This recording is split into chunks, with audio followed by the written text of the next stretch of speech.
Shipping, billing, admin, payroll, marketing. You're managing all the things, so why waste time sending important documents the old-fashioned way? Mail and ship when you want, how you want with Stamps.com. Print postage on demand 24/7 and schedule pickups from your office or home. Save up to 90% with automated rate shopping. That's why over 1 million small businesses trust Stamps.com. Go to Stamps.com and use code PODCAST to try Stamps.com risk-free for 60 days. This is episode 49 of That Shakespeare Life. Hi, I'm J.M. Presley, editor of the Shakespeare Resource Center.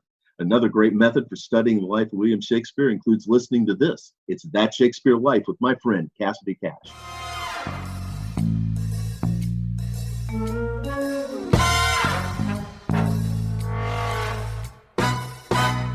John Shakespeare, his father, actually was a tenant of Mary Arden's father, who is Shakespeare's mother. This was Mary Arden's childhood home. It was where she grew up, the authentic sort of Tudor farm setting. Welcome to That Shakespeare Life with Cassidy Cash. Cassidy believes that if you desire to successfully learn or perform Shakespeare's plays, then understanding the real life and history of William Shakespeare himself is a must. That Shakespeare Life is the podcast that helps you go beyond the curtain of some of Shakespeare's most iconic works and explore the world of early modern England as Shakespeare would have lived it, learning from the writers, historians, and performers who know it best. And now, here's Cassidy. Shakespeare's hometown of Stratford Upon Avon sits just outside the famous Cotswolds Hills, where wool was the primary industry.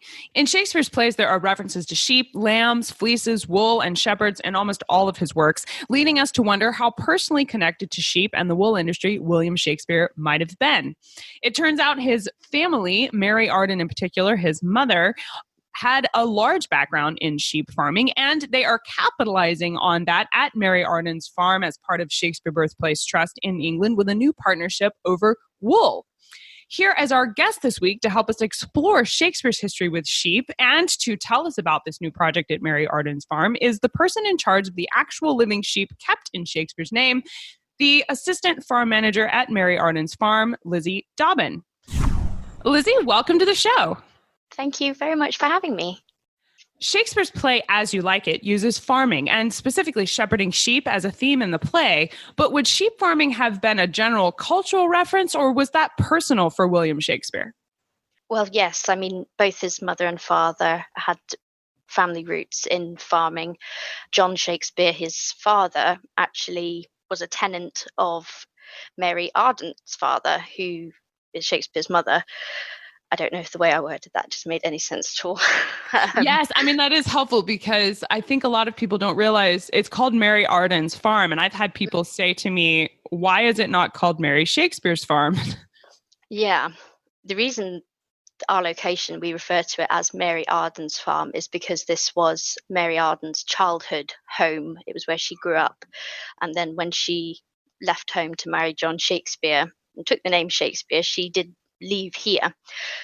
She probably did come back on family visits and so on, but really this place is all about Mary and her childhood and her growing up and the authentic sort of Tudor farm setting. Would Shakespeare have visited there as a child? Like, would that have been that would have been his great-grandparents' home then? Yes, it would have been, yes. His grandmother and grandfather would have owned the farm. The difficult thing with that is that Or grandmother, I see a lot yes, of not great-grandparents. Yes. I see people refer to it as his lost years, in that he suddenly nobody really knows anything about his adult life until he suddenly pops up again in the 1570s in London. But from what we can tell, they had fairly close family connections. I'm sure there's no reason to say that they wouldn't have come out here to the farm from Stratford when Shakespeare was a boy and also as a young man.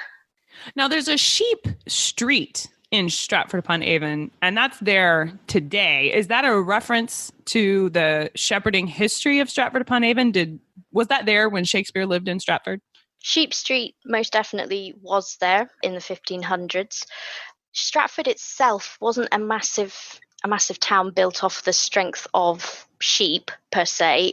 It was mostly at that period known for its brewing industry. it really massively grew because of its market. I know that in 1196, Richard I, King Richard, he granted Stratford the right to hold weekly markets. And so that brought a lot of trade and a lot of commerce in and out of Stratford, and it grew up around that sort of setting. And as well as being nestled right in the middle of lots of lovely lush countryside, as well as the Forest of Arden, there definitely were a lot of sheep farmers in this area that would have walked the sheep to market. So it could well have been that Sheep Street was the street the sheep were walked down, or the sheep where the sheep were held for weekly markets. You mentioned the Forest of Arden. Is that related to Mary Arden's family? Well, potentially, yes. There are records of Ardens in Warwickshire going back hundreds and hundreds of years, long before Mary and her family were alive. So it is just a very ancient Warwickshire name. It's very possible that her family took their family name of Arden from the Arden Forest, which unfortunately is not a forest anymore. It's only sort of a few very old oak trees and some smaller groups of trees scattered around. I did not know that. So is it been industrialized? Is that why it's not a forest anymore? Yes, just mostly in the loss of forests and woodland in the United Kingdom and England especially came about during the agricultural revolution in the 17 and 1800s, which is when a lot of common land was enclosed, everything was fenced, farming started to resemble modern farming as we know it on more of an industrial scale. And so a lot of trees, a lot of woodland was felled during that time. A lot of our woodland now is protected because of this, because we've lost about 80% of our natural woodland in this country. So there are a lot of places surrounding us that have references to the word Arden. You've got places like Henley in Arden. We've got, rather sadly, there's an industrial estate called the Arden Industrial Estate, which always seems quite sad to me. But yes, the Forest of Arden would have definitely been right on Shakespeare's doorstep.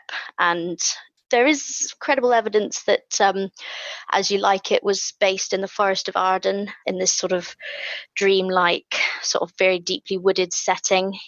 He was definitely very good at writing about magical sort of woodland and forest-like settings. And that would make sense with that being right there. Yes. Yeah. Well, now at Mary Arden's farm there in Stratford, you guys keep Portland sheep specifically. And since everything done there is historically minded, I wondered what it was about Shakespeare's history that led you guys to pick this kind of sheep over other kinds. Well, we have a few different breeds of sheep on the farm, but you're quite right. We want everything to be as historically accurate as we can have it.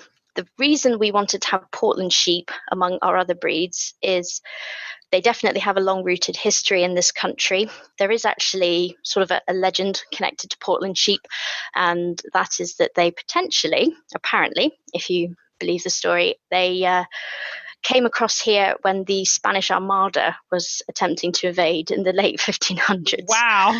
And that when the ships sunk off of the south coast of England in that great big storm that blew up, apparently, because they were invaders, they thought they were going to come here and set up shop and take over England. They'd brought livestock to sort of keep them sustained with food and then start up any sort of small commerce they would have wanted. But apparently, as the sailors drowned and perished in this awful shipwreck, apparently some of the sheep managed to swim off of these sinking ships, and they washed ashore down at a place called Portland Bill in Dorset. And that's one version of how Portland sheep came to this. That's impressive. What a legacy to have. Yeah. Yeah, I think it's more likely that our modern day Portlands were influenced by Spanish sheep that were brought over by Spanish traders. There was definitely an indigenous kind of English sheep, which was in old documents and all references is just referred to as the tan-faced sheep.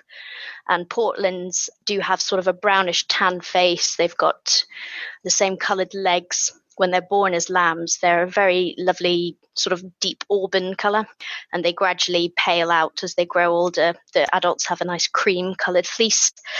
Yeah, a little bit of an enigma, but with the sort of fabulous Tudor Elizabethan backstory link, we couldn't really not have them Yes, it sounds like they're perfect for that. Now, in a lot of Shakespeare's plays, including Henry IV Part 2, as well as The Winter's Tale, there is discussion about the price of sheep and calculating the value of fleece. And you mentioned that for Stratford upon Avon, they were really more of a brewing industry than a wool industry-based town at the time William Shakespeare was writing these plays. So were these references something that Shakespeare would have known about? I mean, was he a farmer in addition to being a playwright? When he came home, did he have sheep that he had to mind and deal with? Not that we know of. As I said, his family had a real strong farming link. His father, John Shakespeare, used to be a tenant farmer, and although his official profession has been recorded as a glover, it seems that he had his fingers in quite a lot of pies and did a lot of different things in his career. 1556 was when John Shakespeare, the father, he was elected to the first of quite a few, several key municipal positions in Stratford. And this was the role of the borough ale taster, which sounds like quite a good position. He was responsible for ensuring that the weights and measures and prices were observed by innkeepers, butchers, bakers, and market traders to make sure that they weren't shortchanging their customers. So I'm sure that as the oldest son, William probably would have accompanied his father on jobs that he went out to and looked at the weighing and the pricing of items. So stuff like that, I'm sure he would have had first-hand experience in, as whether it was as a young boy or a sort of younger man. So he didn't inherit any kind of sheep or farming when his father passed away. He would have observed it growing up, but he was never, that we know of, in charge of any. No, not that we know of. His father had a couple of houses in the centre of Stratford itself on Henley Street. But no, as I said before, these years of him being sort of a teenager, a young man, we can't really seem to find much info on it. So I don't think he was a personal sheep farmer himself, but he certainly grew up entrenched in it and would have had knowledge from his mother and father's family on both sides. I was hoping you could tell us a little bit more about the name of Mary Arden's farm. I read that it was called, is it Glebe or Glebe? How do you pronounce Glebe? Glebe. Glebe. Okay. Now this has been restored now, and it looks like what it would have looked like in the 16th century, but it is located outside of Stratford upon Avon. So Lizzy, how far away from Stratford is this farm? We are based in the little village of Wilmcote, which is just over 3 miles away from Stratford itself. So we're very, very close there. There was initially some confusion with the location of the farm that Mary Arden grew up in. Originally, the Shakespeare Birthplace Trust was granted this property that everybody believed to be the original farmhouse of the Arden family. But it wasn't until 2000 when some new evidence was uncovered that actually it turned out that was their neighbour's farmhouse, who was a man called Adam Palmer. And it turned out literally the next door house was actually Mary Arden's house. So that was purchased by the trust in the 1970s. And that house itself actually had a bit more work done to it than Palmer's, because there was somebody actively living in it until the 1970s. So on the outside, it definitely looks more Victorian, but as soon as you actually enter the house, you've got the low sloping beams, you've got winding staircases, you've got doorways you've got to duck under, and it definitely feels very, very 16th century. That's amazing that it was just discovered like that. Do you know what it was that let them know that they had found I don't know exactly what it was. I think they uncovered some sort of document or some sort of ancient, like a map or something like that, or some sort of deed that gave them the clue to the exact location, because Palmer's farmhouse, as we call it now, is beautifully preserved, built in 1514, and just is, from inside and out, it definitely is the epitome of sort of that lovely 16th century sloping farmhouse. So I would quite easily forgive them for their mistake.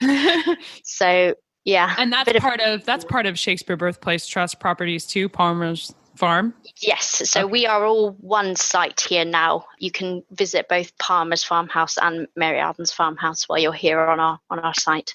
Well, I read an announcement on Shakespeare Birthplace Trust website that says a batch of organic wool is being spun from fleece that was hand sheared from sheep at Mary Arden's farm. And I was wondering if you could tell us more about this project, both about how wool would have been processed in Shakespeare's lifetime and if you're going to be doing it that way for this project. Yes, well, we have decided to.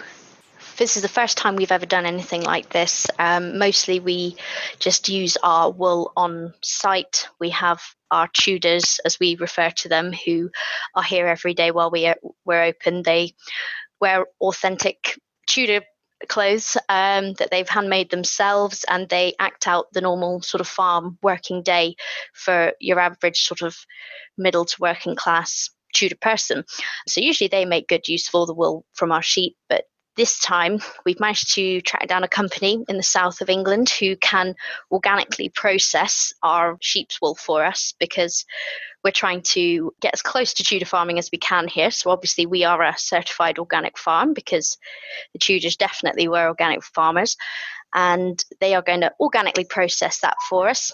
We've sent off about 30 kilos of our Portland fleece, and that is going to be sent back to us, all lovely and washed and spun into little hand-spun balls of wool, which will be on sale in our shop. So we are definitely looking forward to that.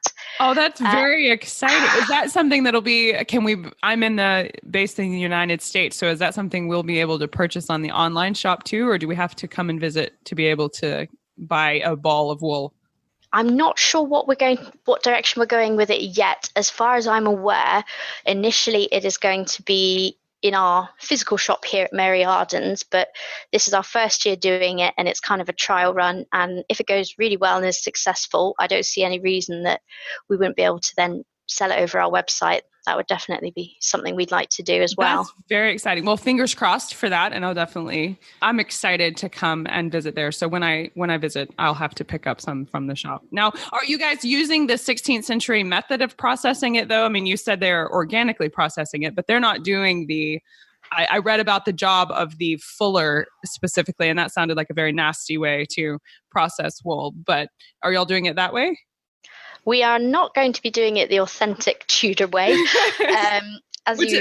Explain why that's a blessing. It is a blessing because the job of the fuller, it's one of those jobs, it's gone down as one of the worst jobs in history. I would agree, yes. Yes, the Tudor way of doing it, and in fact this method dates at least back to the Roman times that we have records of, is to properly wash and to bleach the wool to make it nice and white and nice and clean. Ideally what you want is a big tub of stale urine, and you will put your wool in that, and some poor person has got to stamp around on that wool for up to 8 hours a day until it's nice and bright and clean. Did you say 8 times a day? For up to 8 hours a day. Oh, 8 hours? Yeah. Oh my goodness. For several days in order to get it the right color? Well, yes, depending on how dirty your wool was, I suppose. Oh, wow. Well, we're very glad that no one is having to do that to produce. No, I can promise there will be no urine in the processing of our wool. That is a promise. Well, thank you for explaining to us the Tudor way and the authentic history behind that, though. That's very exciting. Well, I love this conversation, and I am especially excited about this project of the organic wool being spun from sheep there at Mary Arden's farm. What a fun way to get to connect with Shakespeare's history there. I'm excited to hear that happen, but I do know that we would love to explore further. And I was wondering if you could share with us a few of your favorite history resources that we should look at if we want to explore Stratford's history of the wool industry or Shakespeare's family's farm and things like that. Where should we look? As far as any sort of information artifact, whether it's deeds, whether it's books, whether it's physical objects, I definitely have to recommend the Shakespeare Birthplace Trust archives and collections. It is, I haven't been working for the trust for that long. It is truly remarkable the amount of things. They have over 1 million items in their collections, and You can access it online. You can look through at images, pictures. You can search for anything you would like in there. They've got some really incredible objects, but also apart from that, we've got our physical reading room in Stratford, or you need to come and visit one of our properties in Stratford as well. But the online system is definitely worth a look. And we also collate all of the Royal Shakespeare Company. So we've got images, prompt books, original printed material, anything like that for anybody who's really more interested in Shakespeare's plays and performances and things like that as well. Okay, now I have to stop you. I can hear what is either a creaking or very fun. I'm imagining you being at Mary Arden's farm, and that sound sounds like an animal. Are you in an office, or is that? I'm in an office, but there is a very creaky door behind me. Oh, okay. I was excited there for a minute. I thought one of the farm animals were coming to join our talk today. Sorry. No, do I need to? No. No, it's fine. It just makes it sound more authentic. You were saying that you guys collate the Royal Shakespeare Company's information as well, and that goes into their online system? Yes. So that's all in the online catalogue as well. Is that something we can link to for people to check out, or do you have to be a member? How do you access that? It's completely 100% accessible to the public. I can send you a link if you would like. I would, yes, please. Thank you.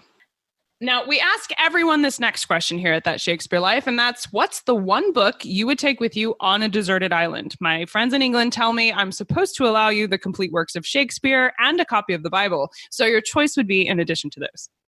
Well, got to have Shakespeare, obviously, haven't we?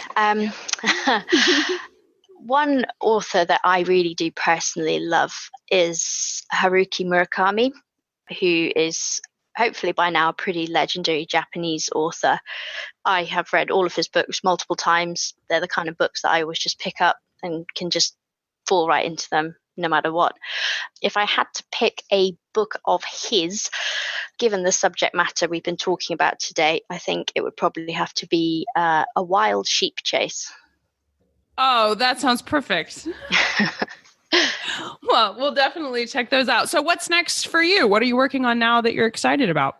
What are we working on? Well, we've got Easter time will be upon us. We've got about 44 lambs due to be born at Mary Arden's this year. So I'm sure that will be taking up some of my time, as well as piglets, calves. We'll be getting ready for our summertime festivities. We usually have a traditional Tudor hand fasting here at Mary Arden's, and things get very, very nice and busy around June time for us. Also, personally, I do keep my own sheep at home. I keep Shetland sheep, a nice little tough Scottish breed, and I'm going to be lambing my own sheep as well at the same time. So first few months of spring and summer are going to be fairly sheep involved for me. Surprise, surprise. Yes. Well, and we should point out for those that have not been to Mary Arden's farm there in Stratford, it is a working Tudor farm. So it's not simply set up for show or to tour what things would have been like. They operate there on a daily basis with these farm animals and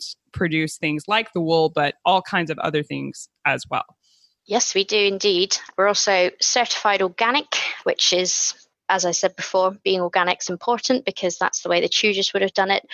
And all of our organic meat, our very own cows, sheep, pigs, they all go straight back into our cafes and our restaurants here at the Trust. And we're actually the only restaurant or cafe in Stratford to have their Soil Association Gold Standard, which we're very, very pleased with indeed. And of course, our traditional Tudors, who they have their big midday meal every day here at Mary Arden's. It's all cooked by hand with all of their own organic sourced ingredients. They have their own veg garden here, and naturally they make use of our farm animals as well. So nothing is put to waste at all.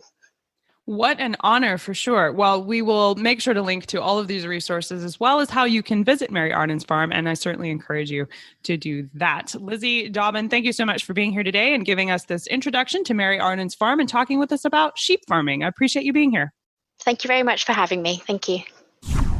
For access to the online database of resources and deeds and documents that Lizzy talks about in today's episode, you can find links for that as well as more information on Mary Arden's farm and how you can go and visit and get some of the wool they're going to be creating later this year, all in today's show notes. Find that and even more history on Shakespeare and Mary Arden's farm at cassidycash.com/episode 49. That's cassidycash.com/EP49. That's it for this week here at That Shakespeare Life. I hope you learned something new about the Bard. Thanks for listening. I'll see you next week. Thank you for listening to That Shakespeare Life. As always, the best conversations happen after the episode over at CassidyCash.com. Become a part of a vibrant Shakespeare conversation by adding your voice over at the website. Until next time, remember, when you want to know William Shakespeare, you have to go behind the curtain and into That Shakespeare Life.